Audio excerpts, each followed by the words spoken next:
We start in the NBA, though, with Russell Westbrook. OKC Thunder fans devastated earlier this NBA offseason when Kevin Durant chose not to re-sign with the team and go to the Warriors, but now they have something to smile about. League sources told ESPN Westbrook has agreed in principle to a deal with the Thunder for 3 years worth $85.7 million. Westbrook will make an extra $8.7 million this upcoming season. He has a player option for the third season. Stephen A., how bad does this make KD look? Well, it depends on how you look at it. If Kevin Durant had come out and said that, you know what, I just don't want to be in Oklahoma City anymore. I want to be in some place like my man Chris Rock says where you can order sushi at 4 in the morning as opposed to Oklahoma City, then he doesn't look bad. But if you're talking about being in a situation and not departing from a winning situation and not being perceived as jumping on a bandwagon, I think Kevin Durant looks very bad because by Russell Westbrook signing this deal, clearly it's not a long-term deal. He's only really committing for 1 additional year. He's getting himself about a $9 million raise. It was a good business decision on his part, no doubt, but it also showed a willingness to play and to stay in OKC, not escape to Los Angeles or anywhere else we were speculating that he might want to go. And in the end, what it comes down to is this: Kevin Durant didn't believe that winning with Russell Westbrook was a possibility. You can slice it any way you want to. In the end, if you're chasing a championship, Kevin Durant chose Steph Curry over Russell Westbrook. You can slice it any way you want. He can try to couch it. He can try to massage it. He can try to sit there and wiggle his way around it. Who gives a damn? That's what this comes down to. Because Russell Westbrook making the claim and the proclamation that indeed he's willing to stay in OKC with Steven Adams and Victor Oladipo there with him, carrying this team or whatever. You can sit there and speculate that he wants to be the man, and obviously there's some truth to that because he likes shooting the basketball. There's no doubt about that. He's a career 21 point per game scorer.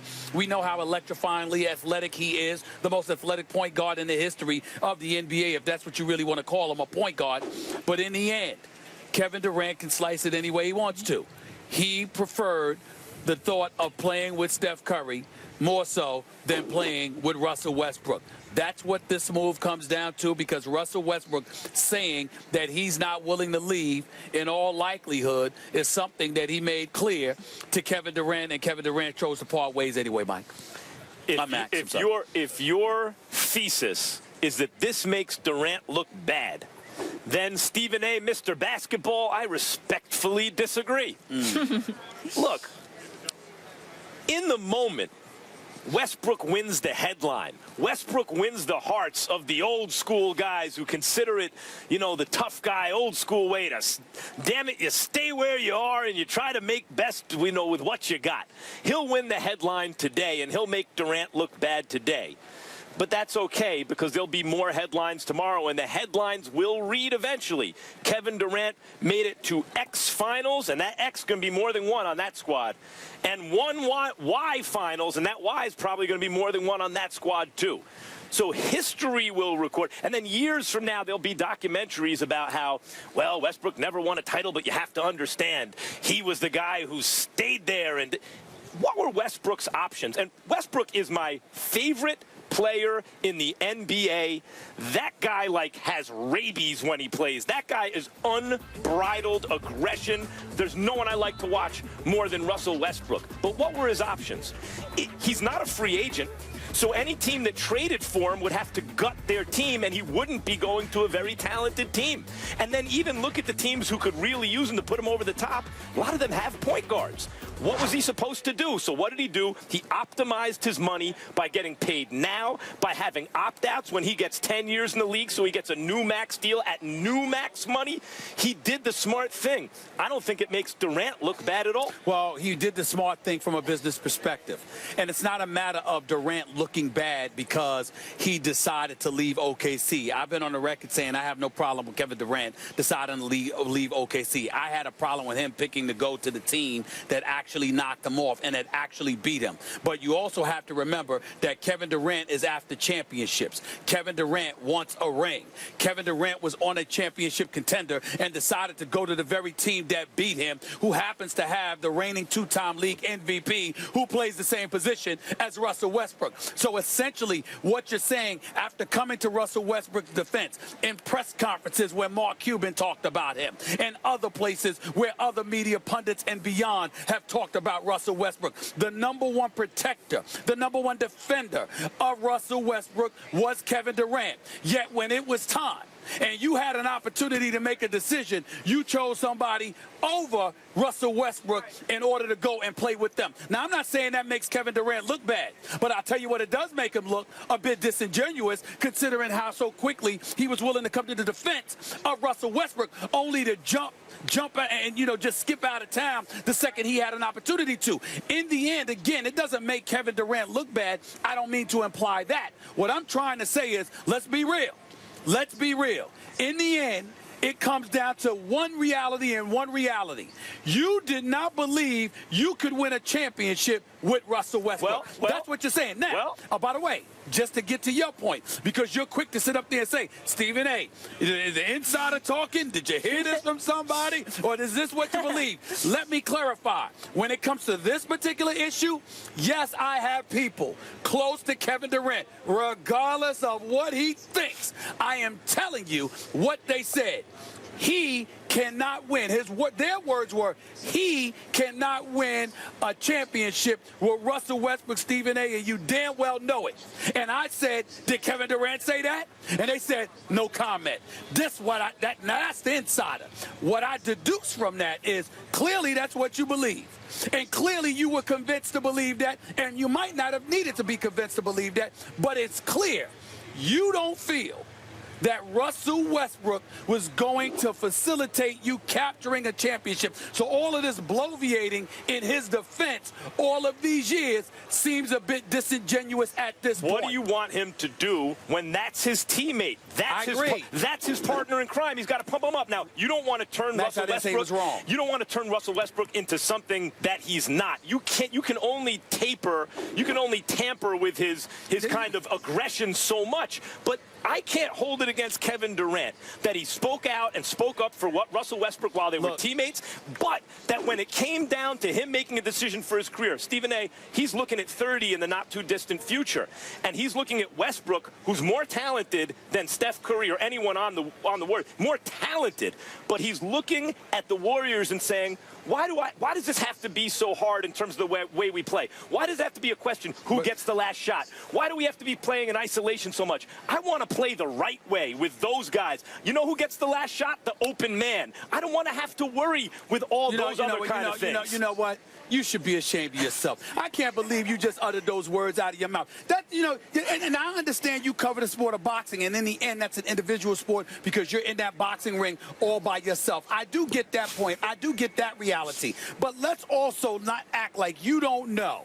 When you're talking about elite athletes, how you duck and run for cover with the team that beat you. When they were up 3-1, Kevin Durant had everything to do with them losing that 3-1 lead. It wasn't just Russell Westbrook. Even though Russell Westbrook and him combined to turn over the ball 6 of their last 8 possessions. You know why I didn't blame Russell Westbrook for that? Because the mistakes that Russell Westbrook made, he always made. It was Kevin Durant that looked a bit different. It was him going down, taking shots 1 or 2. It was him forcing the issue. It was him looking like the antithesis of what we knew Kevin Durant to be. And again, he's not wrong. I'm not trying to come across as he's wrong, nor am I trying to come across as him being somebody that should have dimed out his players or called out his teammate. What I'm saying is, Max, there does come a point in time where you can shut the hell up.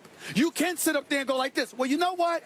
I'm not going to dog my teammate, but what I'm not going to do is come to his defense every chance I get and dog out anybody who has something accurate to say about him when in the end, your actions are indicative of exactly what pundits were saying about him. You chose the Golden State Warriors over Oklahoma City because you chose Steph Curry over Russell Westbrook because you believe you got a better shot of winning a title with him than with your man that was by your side for the last 7 to 8 years. That's the reality. Not just Steph. That's the reality. And Klay Thompson, and Draymond Green, and Steve Kerr, and Andre Iguodala. They have a bunch of unselfish players. A lot of them can shoot the lights out, too, by the way, which is not the case in OKC. Who's going to shoot the ball in OKC from a distance at this point? Right. But I want to get back to what you said about how they both choked, Westbrook and Durant, down the stretch. I don't think Russell Westbrook choked. Westbrook didn't play well down the stretch. But he usually does it. But he usually does it at times. Right. Kevin Durant, my definition of choking is when you turn into something else. When you turn into something else when times get tight. So why do you let Westbrook off the hook for the fact that he frequently does that? Because that's always been his game, because he's aggressive and he's a rat. And that's why. Look at Miami with LeBron and Wade. Now, it was a new team, new dynamic, etc., although there was a new coach in OKC. Look at that dynamic. Part of the problem early is they came into conflict. Whose team is it? Who's going to get the ball, etc., until Wade deferred because LeBron's superior talent just took over. Westbrook had closed the gap with Durant. It was not clear whose team it was. It was not clear who was alpha when they were on the floor. It was disrupting chemistry, and Durant tried to extricate himself from that and go to a team, by the way, which when he was on OKC, they were more talented than Golden State. I can't knock him for that. Ahead, no. Once you respond, I have another question on Westbrook. I want to get you guys to. You know, Max Kellerman. Less talented team? You know, Max Kellerman, I got to confess. You're annoying me this morning already. I must confess this. I'm gonna tell you why. I'm doing something right. I love when Stephen A starts getting annoyed. I'm gonna tell you why you annoy me. Because it's like you talk about Kevin Durant like he's Steven Adams or Victor Oladipo or somebody. He's Kevin Durant. He was up 3-1. You're one of the top 3 players in the world. No matter how great Russell Westbrook is, he ain't better than Kevin Durant. So when you talk about what Kevin Durant is joining, well, damn.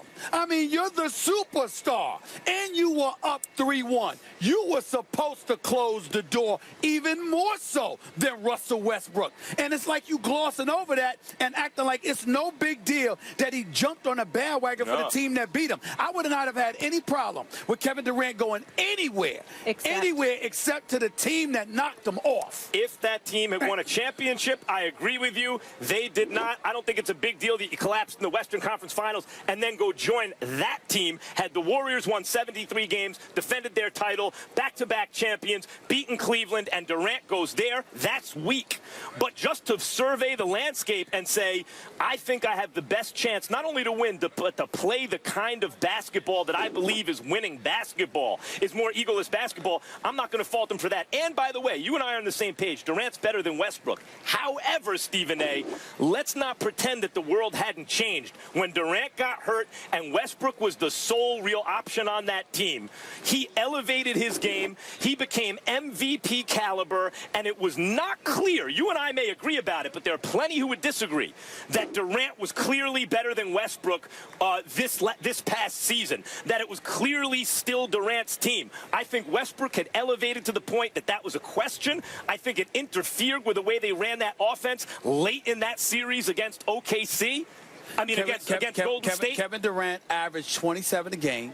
He shot about 50% from the field. He shot nearly 40% from three-point range. He was clearly more efficient. And I don't know what you're watching. Well, he's 6'10". He's going to be more efficient. But let me be clear. There is no one that thought that Russell Westbrook was better than Kevin Durant. And what world are you living in? Do I need to ban you from talking about the sport of basketball? Do I need to ban Kevin Durant is not better than Russell Westbrook? I agree with you. There are those who would argue the point, including on ESPN, including the analytics guys on ESPN. Oh, the hell with them. I don't want to hear that. I don't want to hear that. Smart guys? You don't want to hear from the smart people? I don't want to hear about it. Those are the same people that sit up there, and regardless of how Kobe struggled, they had him ranked 93. And it was true. No, it wasn't. Hold on. I'm going to tell you why. He 93 was generous. I'm going to tell you why. Because in the sport of basketball, when you're not playing with anybody and going up against pros, you're going to look like garbage unless you're at your elite level. If you had put Kobe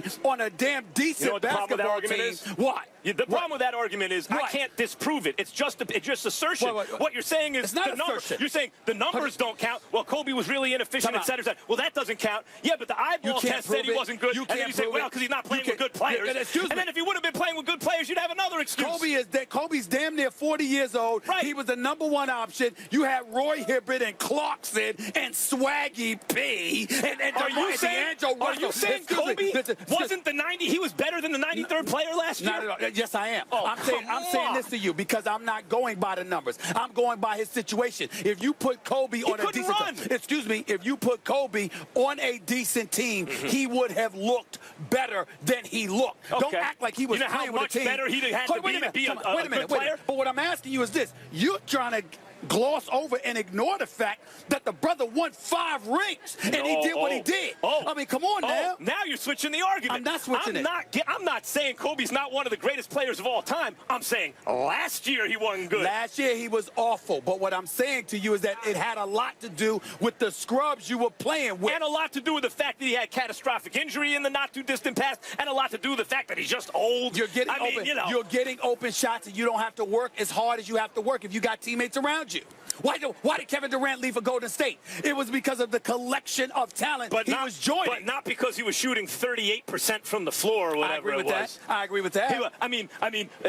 The idea that players, when they're not good, are still good because they were once good is far-fetched. No. That's not my argument. Don't try to flip the script. My argument is that if you're playing with subpar players, then defenses get to key on you more and make you look worse than you are because you're not what you used to be, and you can't circumvent your way around that. I would only add one word. Make you look even worse than you are, because he played worse. Stephen A., quick question for you here. Will Westbrook ultimately regret this extension? I don't think so. Think it was the right choice? Because I think if Westbrook wants out, he's going to be able to get out, especially since they added that additional year. He gets his money, plus Sam Presti will be in a position to move him to somebody else who may be willing to take the chance on him, even if they're not sure he'll want to stay there long term. But in the end, this move, he's going to look like a hero to the folks in Oklahoma City, and he should, because he's willing to stay at least an additional year in all likelihood. And in the end, what it comes down to is that Kevin Durant, in a roundabout way, was saying, I don't believe I could win with this guy. I tried it long enough. And who's to say he's wrong? He may not be wrong. But considering how much he came to the defense of Russell Westbrook time and time again, he could have sat back and kept quiet as opposed to coming to his defense like you completely believed in him, when it is clear now that was not the case. I think it's legitimate for media members to say, time out, Durant. You've been taking this position for so long, aggressively going at us when we ask you questions, and then when it came time to examine your behavior said the exact opposite of what you've been saying. That's the bottom line. I think that's a legitimate point of view. That's the bottom line. You guys came out of the gates firing. This crowd all fired up here. We are just getting started. Right from Richmond, Virginia here. First take, day 3 of our training camp tour. This next conversation is going to be very interesting and very fitting for where we are. There you can see in the merchandise store, Redskins camp. A subject of controversy has been the name Redskins. You don't want to miss Max's take when we come back. Stay here. All right, let's see. Oh, how about this one?